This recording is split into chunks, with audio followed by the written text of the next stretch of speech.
Good afternoon, everyone. This is Larry at Leaf and Barrel, here with my buddy Bill Gross. Hey, guys. So we're coming back with a different podcast today. Today we're not interviewing someone.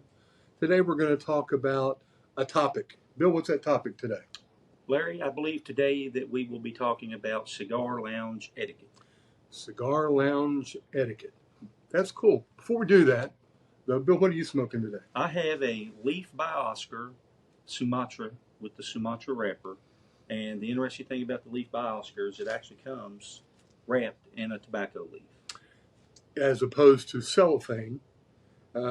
It's something, my understanding is that when Oscar first made the blends, he was taking them home to try them that night, and he couldn't find a bag to put them in. So he wrapped them in a tobacco leaf, took them home. When he got them out the next day, the oils from the leaf had gotten onto the cigars, and he really liked that idea. So instead of wrapping them in cellophane, they wrap them in a leaf. Well, it worked out well for us. That's all I can say. And I will say, out of the four blends, I have a Connecticut, Maduro, Corojo, and the Sumatra. The Sumatra is my favorite of the four. Excellent. It's an excellent, excellent cigar. I am smoking from Aladino a Cameroon Puro. Cameroon Puro. It's a limited edition. It's got Cameroon on the wrapper, the filler, and the binder. And I got to say that Justo and Julio Aurora knocked it out of the park. If you like Cameroon, you've got to get in here and try these before they're gone because it's fantastic. Well, what's so special about Cameroon, Larry? Well, it's got a little bit of sweetness to it. It's going to have some nutty flavors, maybe some kitchen spices to it. The other thing, there's African Cameroon and there's Honduran Cameroon. And the Honduran Cameroon to me is a little bit better because it's a thicker leaf. The Cameroon that comes from Africa is thinner and it's a little flimsier, easier to tear. These smoke a little longer because of that, and it's just a heartier leaf. So the Cameroon out of Honduras, in my opinion, home run. Excellent cigar. Good choice. Let's talk about cigar lounge etiquette. Cigar lounge. So are you saying, Bill, that you just can't come into a cigar lounge and do whatever the heck you want? Well, much like anywhere you go in life, there are certain ways and habits that you want to establish for yourself to be a good member of society, and the lounge is no different. So it's like going to a pro baseball game or a pro basketball game. You don't want to. There's certain things that you don't do. Exactly. There, like taunt LeBron. Don't do it. Yeah. Just don't do it. Okay. Well, we took some notes in our pre-show meeting today, and so we'll just go down the list. How's that? Sure. Sounds All right. great. So, Bill, the list beside itself, just what would you say is the worst thing that you can do in a cigar lounge as far as etiquette goes? So when you go to the cigar lounge, a lot of times, if it's especially if it's somewhere where you don't have your own cutters and things like that, a lot of times people have to use the house cutters, which is perfectly acceptable. But sometimes people will actually put the cigar in their mouth. They'll lick around on it, try to moisten up the cap, and then they'll use the house cutter, which is going to then be used by other people in the lounge. It's just not hygienic. Yeah, well, it's also not good for the cutter. Right. It'll gum the cutter up, dull the blade. Yeah, and they're hard to sharpen. We have little teeny mice that come in at night with. No, I'm just kidding. Don't do it. No, they're very hard to sharpen. I'm not even sure if some of the things I've heard are myths or whatever. But yeah, so when it gets wet and you go to cut it with the cutter, all that's going to do is gum it up and put your germs on there that somebody else is going to come along unknowingly and go clip. And it doesn't give you a better cut because it's wet. It's not a better cut. Whether you think it is or whether you think it's not, It's not, and it's kind of gross too. Yeah, I don't want my lips touching somebody else's spit.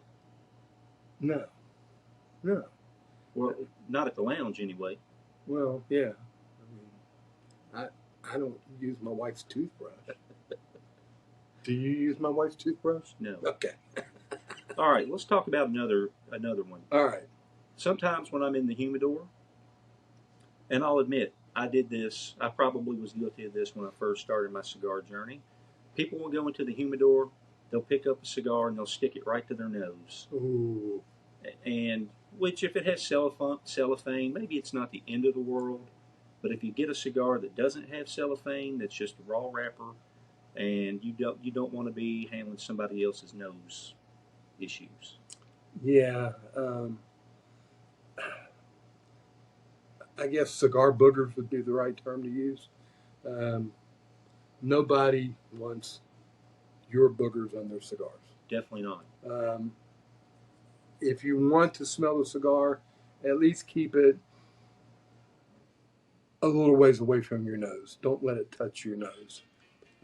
Most cigars, in my experience, you can't smell through the cellophane anyway. No, you're just smelling tobacco if you can even get anything out of it. Now, if you're smelling a groovy blue, sometimes I'll have a husband and wife in there, and I'll ask the woman to smell the groovy blue or the cherry bomb, because you can absolutely smell those through the wrapper. But those are the only ones that I know of that you can smell. Not even the Deadwood Sweet Janes, you can't smell those through. No. So yeah, don't, especially the ones that are out of cellophane, don't put them up to your nose, and just take our word for it. Try the cigar. You might Absolutely. like it.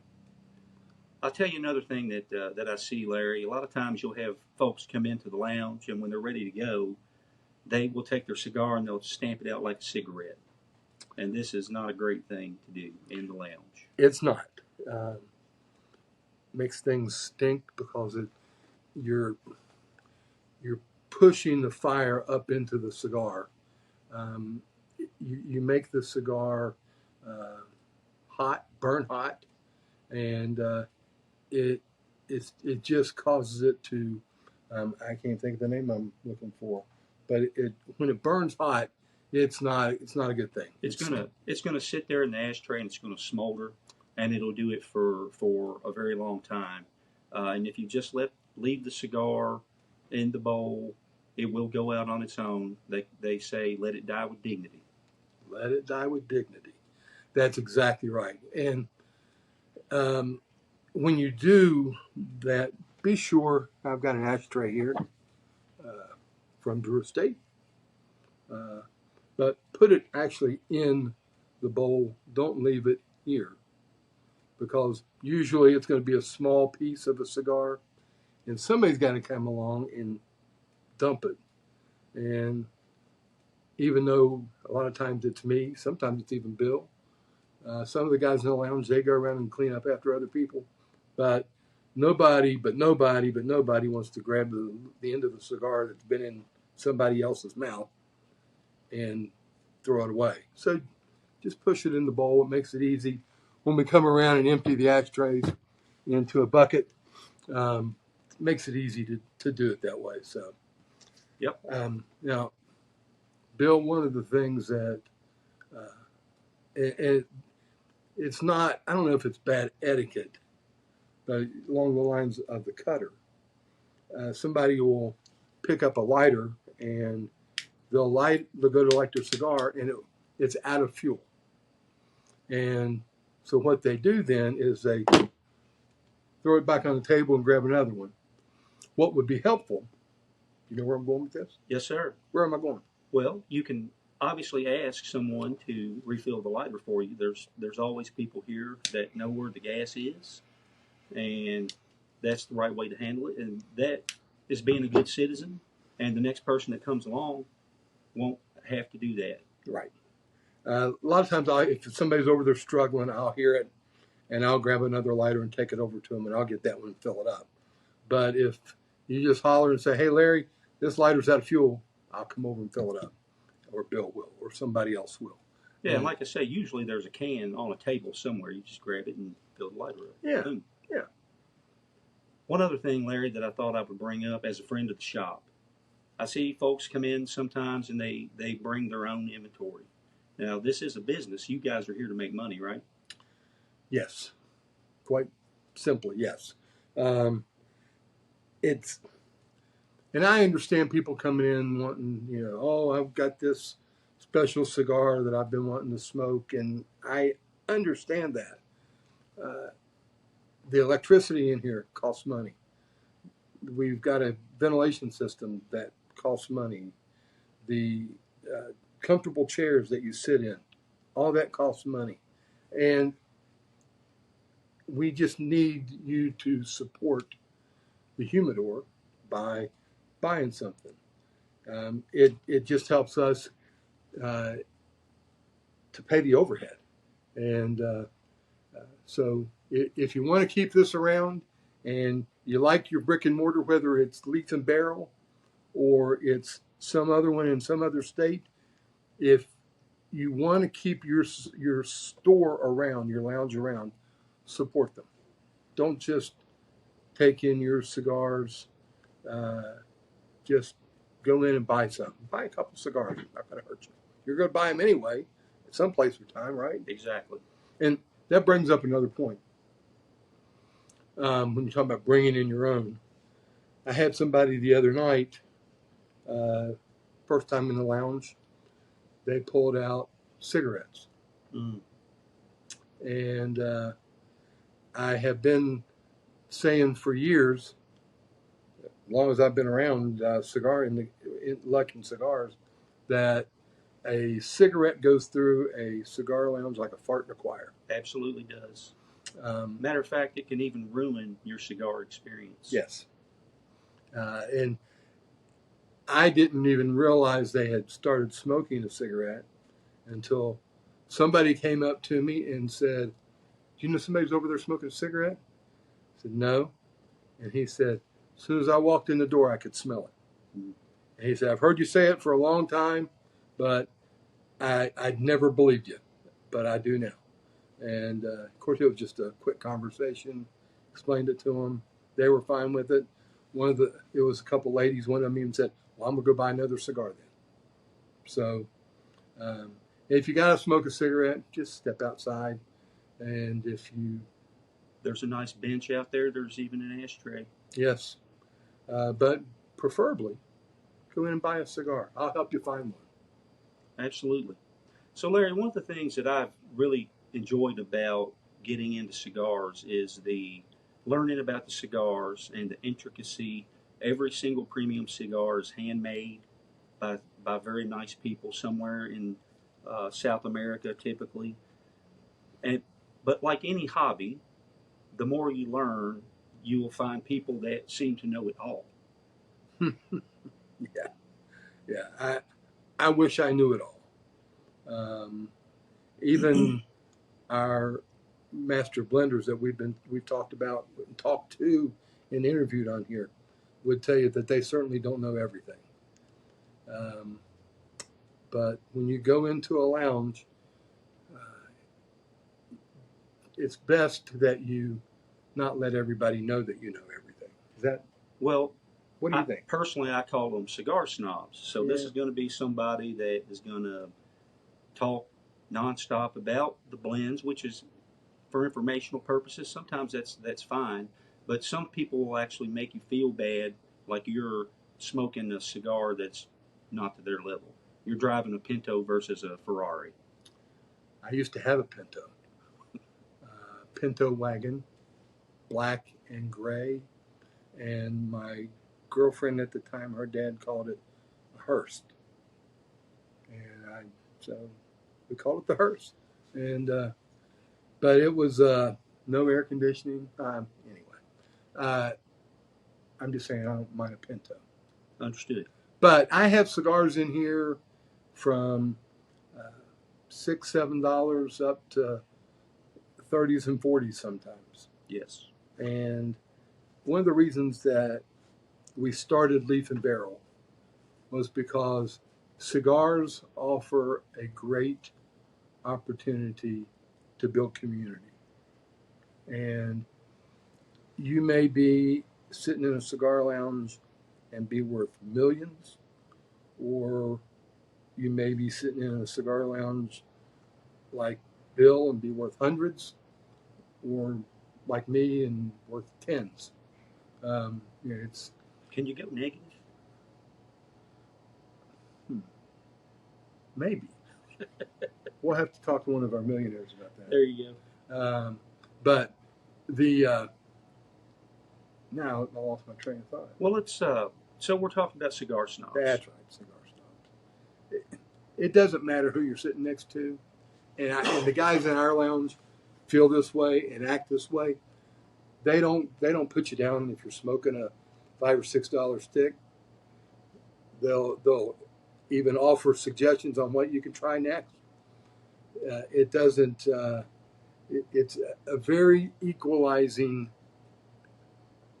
not a habit, but a hobby. Hobby, yes, sir. Boy, having one of those Mondays. That's all right. On a Tuesday. That's all right.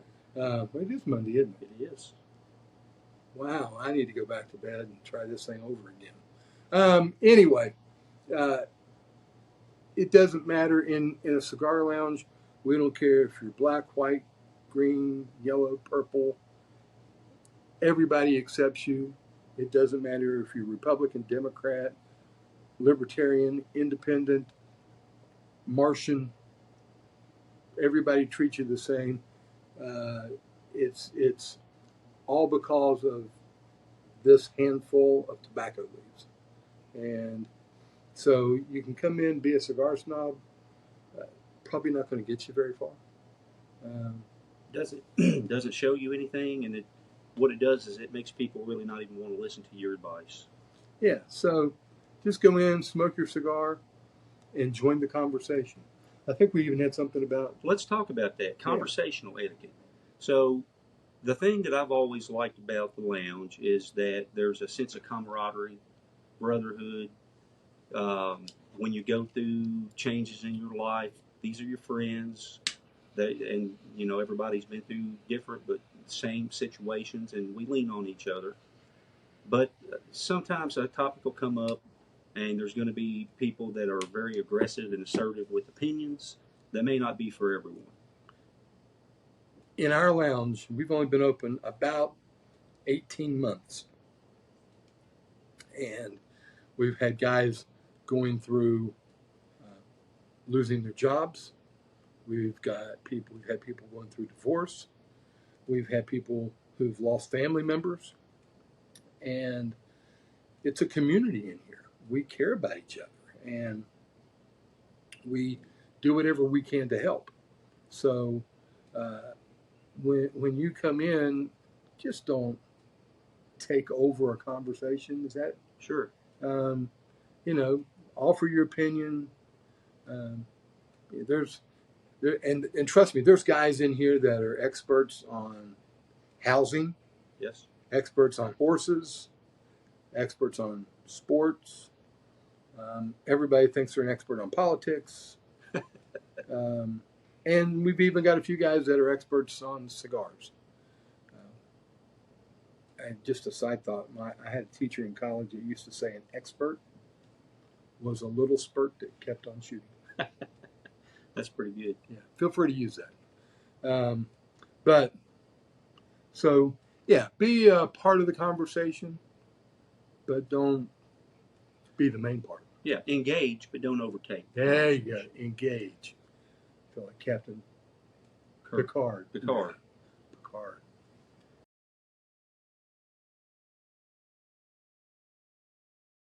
What else you got?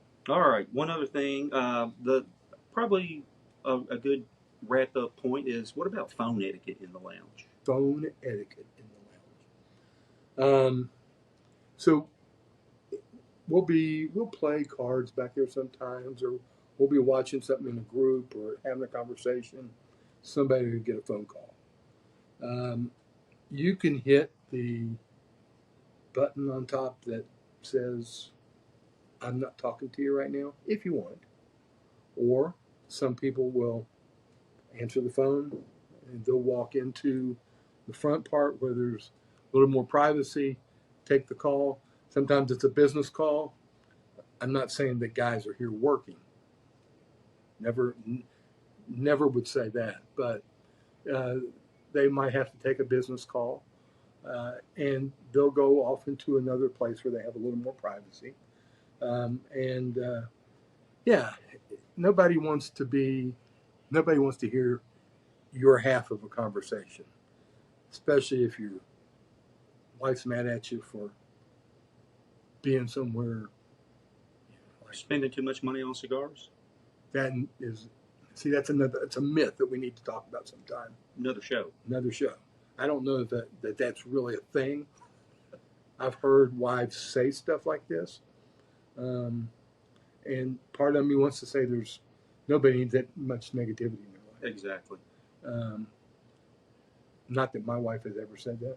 Sure. Has your wife ever said that? No way. Yeah, I don't. I think it's just a myth. But anyway, So we've covered a lot of ground today, and we have. I think that again, as we started with, the lounge is an open community, and really what it just comes down to is you treat the lounge, the other patrons, as if they're your friends and neighbors, and the way that you would want to be treated. Bill, I got a question for you. Off topic. Yes.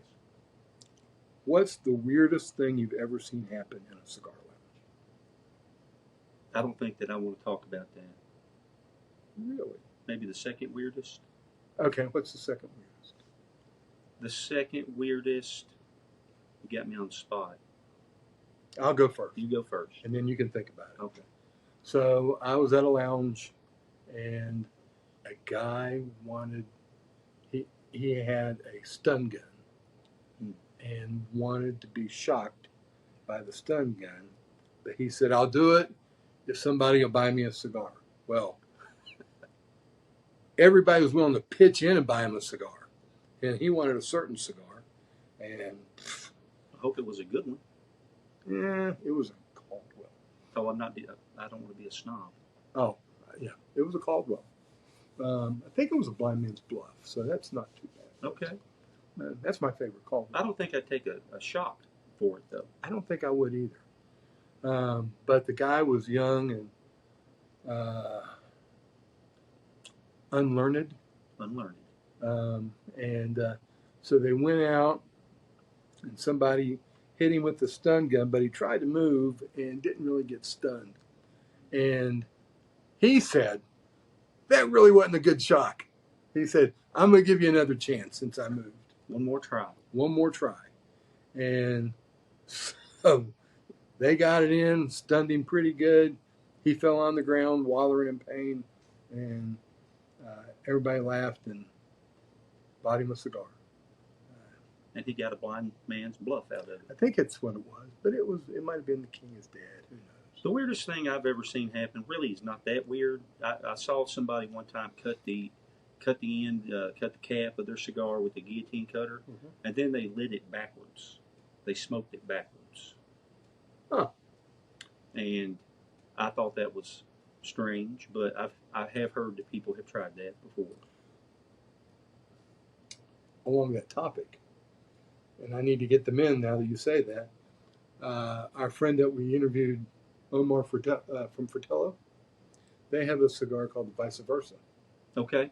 And it's a torpedo on both ends, and so one end you can either smoke it where it starts mild and goes to bold, or you can start it on the hot end and smoke it where it gets more mild as you go through it. It's an ambidextrous cigar. It's an ambidextrous cigar. Sure. It's designed to be that way, though. Yes. Yes. It is designed. That's why it's called Vice Versa. Interesting. Yeah. Okay. So we'll have to get that in. Anyway, now we're starting to ramble, and that's probably not good cigar etiquette. Definitely not. So, I guess we need to say goodbye. We can. And what's coming up for us, Larry? So, we do have some more interviews coming up in our principal series, and this will date everything. But this next week we have uh, Leroy Lamar from ATL. It's going to be a great interview. He's got a great thing that he does with his money from his cigar company. They can't wait for you to hear about it. We have new cigars coming into the lounge. We have McAuliffe coming in very soon. Oh, I cannot wait. And we're going to be getting in Brickhouse and, from J.C. Newman, and some of the other J.C. Newman products, and probably some Puente too. Oh, excellent. And these are all cigars that people ask for a lot, so A that's lot. going to be a crowd pleaser. Yeah. So, so that's all we've got for today. I hope you'll join us again next time. This is episode 4 of our podcast. Yes, sir. 4. And that's the number of the day. Yes, sir, it is. And we've been getting pretty good feedback from the previous episodes. So And I keep forgetting to say, hit the like button, smash the subscribe button. that's it. And ring the bell, so you'll be notified when we have a new one out there. And hopefully we'll see you again on the next time. This is my buddy Bill. I'm Larry at Leaf and Barrel. Hope we'll see you soon. Bye. Bye now.